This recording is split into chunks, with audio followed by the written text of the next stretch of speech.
మన యొక్క ధర్మశాస్త్రాలు ఈ యొక్క అపూర్వమైనటువంటి విషయాన్ని మనకు బోధించాయి. దీన్ని మనం చక్కగా అర్థం చేసుకొని ఆ ప్రకారంగా మనం ఆచరణ చేసి మనం శ్రేయవంతులం కావాలి.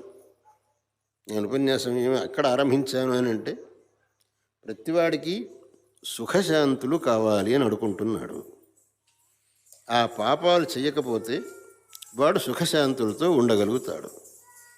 అది మనం యొక్క ఉపన్యాసం యొక్క సారాంశం. అది తేలాలి కదా. ఎక్కడో మొదలెట్టారు, ఎక్కడో ముగించారు, ఒకదాని సంబంధం లేదని కాకూడదు.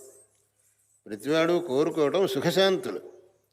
దానికి ఆ మానసికమైన పాపాలు చేయకుండా, వాచికమైన శారీరకమైన పాపాలు చేయకుండా పుణ్యకర్మలే చేస్తూ ఉంటే వాడు సుఖశాంతులతో ఉంటాడు.